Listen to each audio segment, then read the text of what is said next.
Greetings from Elite English Academy. Welcome to PGTRB English 2025 exam preparation series. Dear friends, இந்த வீடியோவில் நம்ம ரொம்ப important யூனிட்டை பற்றி பார்க்க போகிறோம். Unit 7 Indian writing in English Commonwealth literature. பழைய சிலபஸ்லையும் சரி புது சிலபஸ்லையும் சரி இந்த யூனிட்டில் தான் நம்பர் ஆஃப் ஒர்க்ஸ் அதிகம்.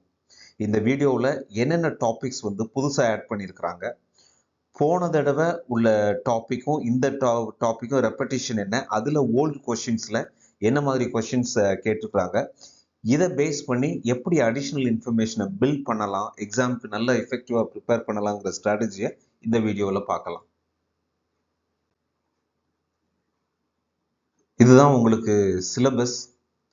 ஓல்டு அண்ட் நியூ பார்த்தோம் அப்படின்னா நமக்கு நிறைய புது டாபிக்ஸ் இந்த யூனிட்ல தான் இருக்குது.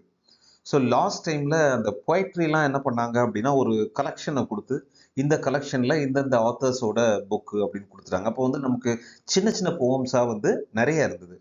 நமக்கு இந்த வாட்டி அந்த காம்ப்ளெக்ஸ் திங் கிடையாது. இப்போ ஸ்பெசிஃபிக்கா இந்த ஒர்க் இந்த ஆத்தர் அப்படின்ட்டு கொடுத்துட்டாங்க. இப்போ இந்தியன் ரைட்டிங் இங்கிலீஷை பொறுத்த வரைக்கும் ஃபர்ஸ்ட் யூனிட்ல அந்த பட்டோட poetry Sujatha but a different history அது நமக்கு புதுசா இருக்கு. அடுத்து பார்த்தோம் அப்படின்னா ப்ரோஸ் அண்ட் ஃபிக்ஷன். இதுல annihilation of caste. Annihilation of காஸ்ட்ங்கிறது அம்பேத்கரோட அன்டெலிவர்டு ஸ்பீச். தமிழ் இங்கிலீஷ் ரெண்டுலையுமே இருக்கு. நீங்க ஒரு டீப்பர் அண்டர்ஸ்டாண்டிங் வேணும் அப்படின்னா அதில் படிச்சுக்கோங்க. தமிழில் கூட நீங்கள் படிச்சுக்கோங்க. ஆனால் தமிழில் வெப்சைட்டில் இல்லை, சின்ன சின்ன பார்ட்ஸாக தான் இருக்குது. பட் டெக்ஸ்ட் அவைலபிளாக இருக்குது.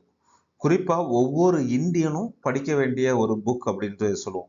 ஏன் அப்படின்னா இப்போ இந்தியாவில் காஸ்ட் எப்படி ஊடுருவி இருக்கு மக்கள்கிட்ட, இதை எப்படி இது பண்ணணும், ரிமூவ் பண்ணணும் அப்படிங்கிற ஒரு விஷயத்த அம்பேத்கர் பேசியிருக்கிறாரு. இது ஒரு வெல்கம் சேஞ்ச் தான் என்னை பொறுத்த வரைக்கும். அடுத்து the god of small things. So PGTRB சிலபஸ்க்கு புதுசு. பட் ரொம்ப நாளாக பாலிடெக்னிக் சிலபஸில் ஒரு பார்ட்டாக இருந்துக்கிட்டே இருக்குது. அடுத்து பார்த்தோம் அப்படின்னா இந்த ஹயவதனா, ஸோ இந்த மாதிரி விஷயங்கள் இருக்குது. Hayavadana, silence the court is in session. Silence the court is in session UGTRB.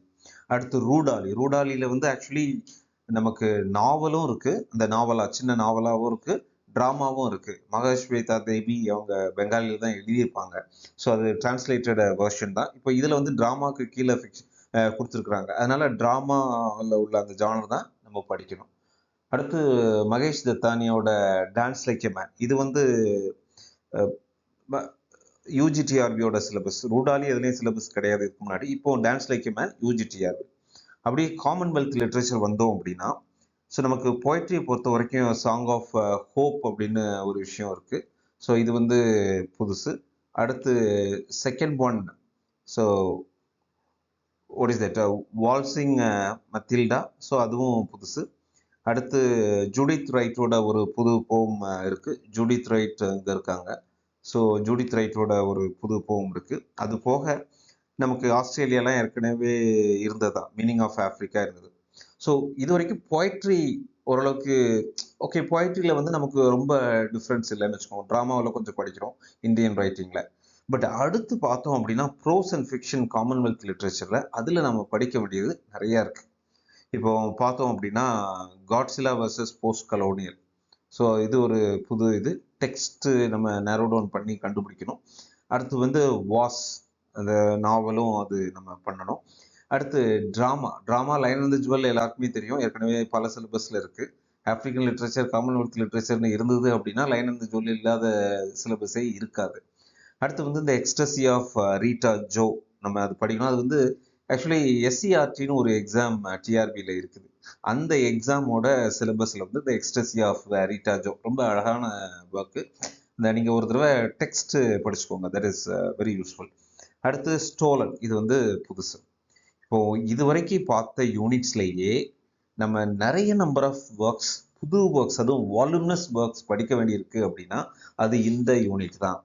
So பெரும்பாலும் மாணவர்கள்ட்ட ஒரு விஷயம், ஒரு ஆட்டிடியூட் இருக்கு, இந்தியன் ரைட்டிங் தானே அப்படின்ட்டு. இது இந்தியன் ரைட்டிங் மட்டும் இல்லை, அது போக காமன்வெல்த் லிட்ரேச்சரும் சேர்த்து வச்சிருக்காங்க. ஏன்னா இந்தியன் ரைட்டிங்ல ஏன் ஈஸி அப்படின்னா அது நம்ம கான்டெக்ட், நம்ம கண்ட்ரியை பற்றி நம்ம ஏற்கனவே எங்கேயோ படிச்சிருப்போம், ஹிஸ்ட்ரியில் படிச்சிருப்போம், இது வரைக்கும் அப்படி தானே இருந்திருக்கும். ஆனால் காமன்வெல்த் லிட்ரேச்சர் வரும்போது அப்படியே அந்த கான்டெக்ட்லாம் மாறும். அமெரிக்கன் லிட்ரேச்சர் ஏன் கஷ்டமாக இருக்கும் அப்படின்னா அந்த கல்ச்சுரல் கான்டெக்ட்டே டிஃப்ரெண்டாக இருக்கும். பிலவர்ட் நாவல்லாம் அண்டர்ஸ்டாண்ட் பண்ணுறக்கே உங்களுக்கு ரொம்ப கஷ்டமாக இருக்கும். அந்த பிளாக் அவங்களுடைய சஃபரிங்ஸ், ஏன்னா அந்த கல்ச்சுரல் கான்டெக்ட் டிஃப்ரென்ஸ். அதே மாதிரி காமன்வெல்த் லிட்ரேச்சர்லையும் பெரும்பாலும் புது விஷயங்கள் வந்து இருக்கும். அதனால இந்த யூனிட்டை ரொம்ப கான்சென்ட்ரேட் பண்ண வேண்டியது முக்கியம். இப்போ ஓல்ட் கொஸ்டின்ஸ் பார்க்கலாம். What is the predominant traditional element in Tagore's Gitanjali? So Tagore's Gitanjali actually அதில் அந்த 100+ அந்த சின்ன சின்ன சானட்ஸ் இருக்கு. அது எல்லாம் படிச்சிருந்தா கூட இந்த கொஸ்டினுக்கு ஆன்சர் பண்ண முடியாது. ஏன் அப்படின்னா ஜென்ரல் இன்ட்ரோடக்ஷன்ல வந்து இருக்கு. ஸோ சைவமா, வைஷ்ணவா, புத்திஸ்ட், ஜெயின் எந்த பிரின்சிபலை வந்து அப்ஹோல்ட் பண்றாரு தாகூர் கீதாஞ்சலியில அப்படிதான் கொஸ்டின். ஸோ இதுல வந்து B Vaishnav, right, Vaishnava. So அதுதான் ஆன்சர். இப்போ இதுல நமக்கு நிறைய கொஸ்டின்ஸ் வந்து இது வரைக்கும் இந்த நம்ம ஸ்ட்ராட்டஜியில அனலைஸ் பண்ணும்போது என்ன தெரியுது அப்படின்னா அபவுட் தி டெக்ஸ்ட் அப்படிங்கிறதும் ஒரு 40% இருக்கு. இப்போ 10 கொஸ்டின் டிஸ்கஸ் பண்றோம்னா ஒரு 4 கொஸ்டின் வந்து அபவுட் தி டெக்ஸ்ட் இருக்குது. ஒரு 2% தான் டீப்பர் கொஸ்டின் இருக்கு. மிச்சம் ஒரு 4 கொஸ்டின்ஸ் வந்து பேசிக் லெவல் கொஸ்டின். அதனால வந்து நீங்க அபவுட் தி டெக்ஸ்டும் படிக்கிறது ரொம்ப important. In the dying eagle the airplane symbolises, it is first இதுவும் அபவுட் தி டெக்ஸ்ட் தான் கிட்டத்தட்ட. தென் modernism, the traditional tribal society of Africa, transcreated by Chinua Achebe in the novel Things Fall Apart is, see, ரொம்ப simple கொஸ்டினை நீளமாக கேட்டு வச்சிருக்காங்க. சி lion and the jewel அப்படின்ட்டு கேட்டோம் அப்படின்னா எந்த கல்ச்சர்? Yoruba culture. அதே மாதிரி திங்ஸ் ஃபால் அப்பார்ட், நீங்கள் லைன் அண்ட் தி ஜுவல்லையும் திங்ஸ் ஃபால் அப்பார்ட்டையும் பேரலாக படிக்கணும். ஏன்னா நிறைய விஷயங்கள் ஒன்று போல இருக்கும். இந்த மாதிரி நேம்ஸ் மட்டும் டிஃப்ரெண்டாக, அது வந்து யோருபா கல்ச்சர், இது வந்து என்ன கல்ச்சர் அப்படின்ட்டு. ஸோ நமக்கு ரொம்ப சிம்பிளாக தெரியும் எல்லாருக்குமே. Option C Umuofia. So that is the answer. Chinua Achebe's Things Fall Apart narrates the rise and fall of which of the following character? ரொம்ப பேசிக் கொஸ்டின். இந்த ப்ரொட்டகானிஸ்டோட பேர் என்னன்னு கேட்டிருக்காங்க. ஒட்கன்கோ. Hope describes Australia as a nation of, இது வந்து textual line தான், உள்ளேயே is a nation of அப்படின்ட்டு வந்துடும். ட்ரீஸ், ஆஸ்திரேலியானாலே trees. Okoye is a musician. He plays on Things Fall Apartல வரக்கூடிய ஒரு கேரக்டர். அவ என்ன, இப்போ வயலின் பியானோ வந்து வெஸ்டர்ன் இது, சாரி வயலின் இந்தியன், பியானோ வந்து வெஸ்டர்ன் இது, வீணா வந்து இந்தியன் இது. இது வந்து ஆப்பிரிக்கன் நாவல். ஸோ சிம்பிளாக நமக்கு தெரியாத ஒன்று இருக்குல்ல, ஓஜின் அப்படின்றது இருக்குல்ல, அதுதான் ஆன்சர் ஆகும்.